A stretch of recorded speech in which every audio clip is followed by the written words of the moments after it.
August the 11th, 1996. John Whaley comes rushing in the barge in, the central meeting point of crop circle researchers at Alton Barnes. He has an unbelievable story to tell. He had spent the night doing a night watch on top of Oliver's Castle. It was a cold and wet night, and nothing happened.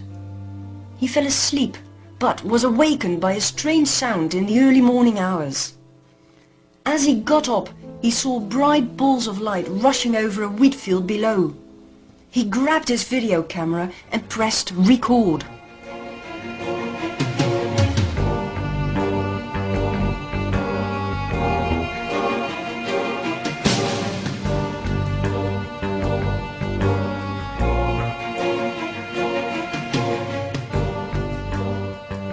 When we take a closer look at this remarkable footage, we see several interesting similarities between these lights and those filmed on different occasions in later years. For instance, once again we see the acceleration feature.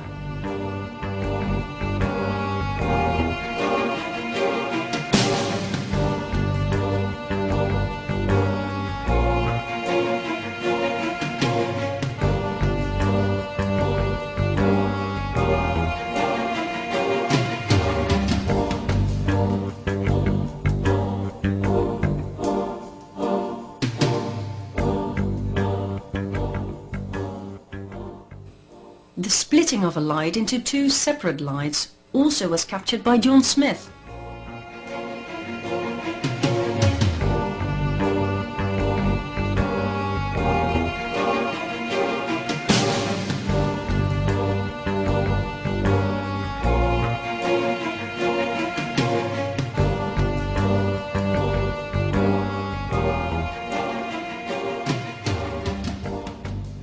And how about this feature?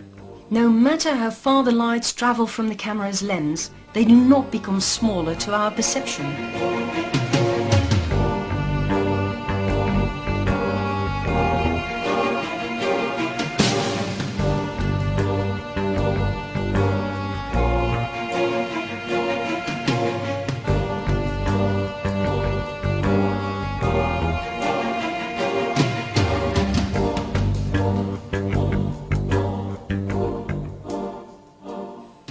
Despite all these anomalous similarities, many people still believe the Oliver's Castle footage to be a hoax.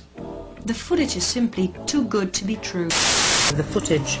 However, the accurate analysis carried out by the American researcher Dilettoso, an expert of computerized systems of video analysis, have not ascertained any trace of falsification. My opinion on the Oliver's Castle video footage is that there is no evidence of a hoax. The key thing is that if the Oliver's Castle image was made digitally, that word digital says it went into a computer. In the vertical interval signal of the copy that we have, there is no evidence that it was ever digital format. So the point of the story is I find no evidence of a hoax in the Oliver's Castle crop circle formation, and I find enough unique and interesting things to think that it very well could be real and should be studied further. But then, in the year 2000, scientist Dr. Eltje Hazeloff from the Netherlands delivered what appears to be a convincing and ultimate proof.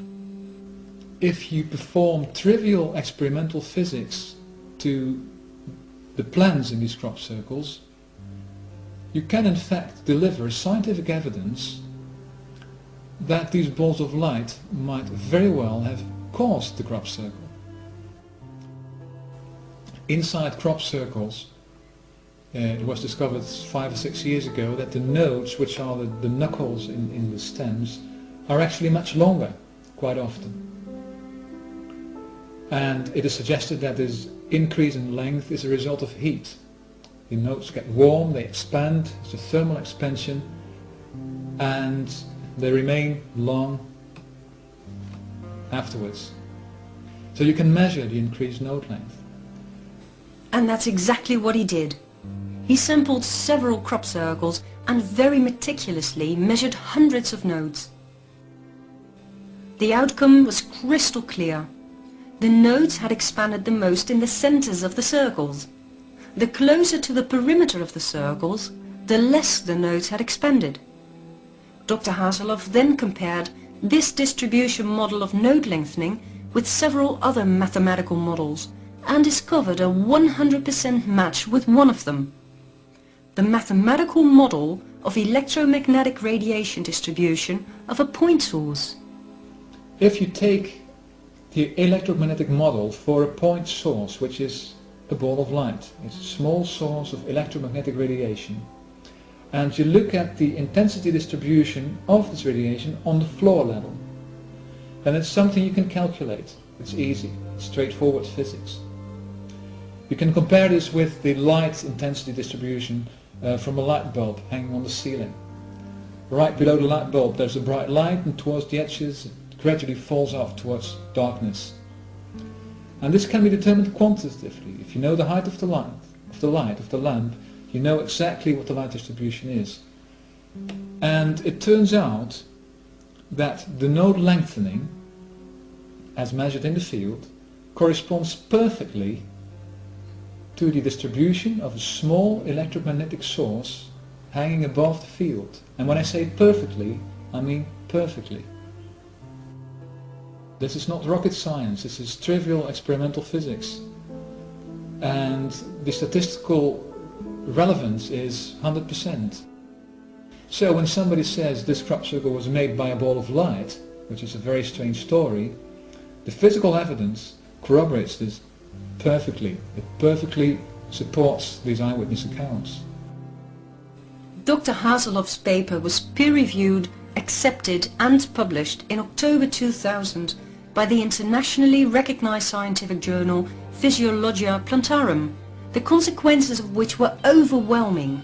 For until scientifically proven otherwise, it is now a scientifically accepted fact that at least some crop circles were generated by balls of light. Researchers and scientists were left baffled.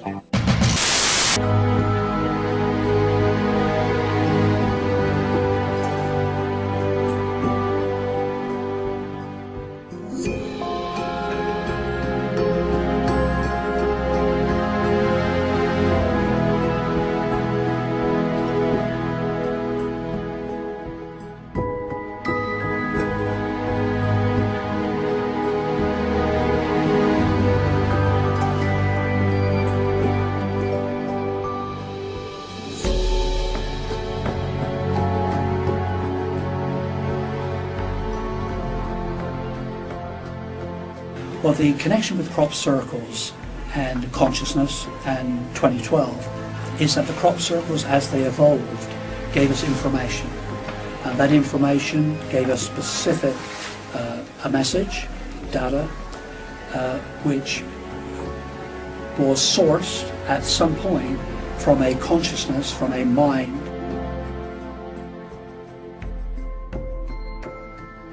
We believe non-human, although it is perfectly conceivable that it was human or is human.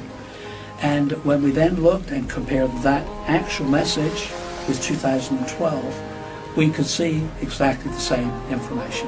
That the Mayan were talking about trending lines, trending systems from the population explosion to the solar sun flare activity, sunspot activity, to temperature change, etc. There are a number of trend lines that led to the same place, which was 2012.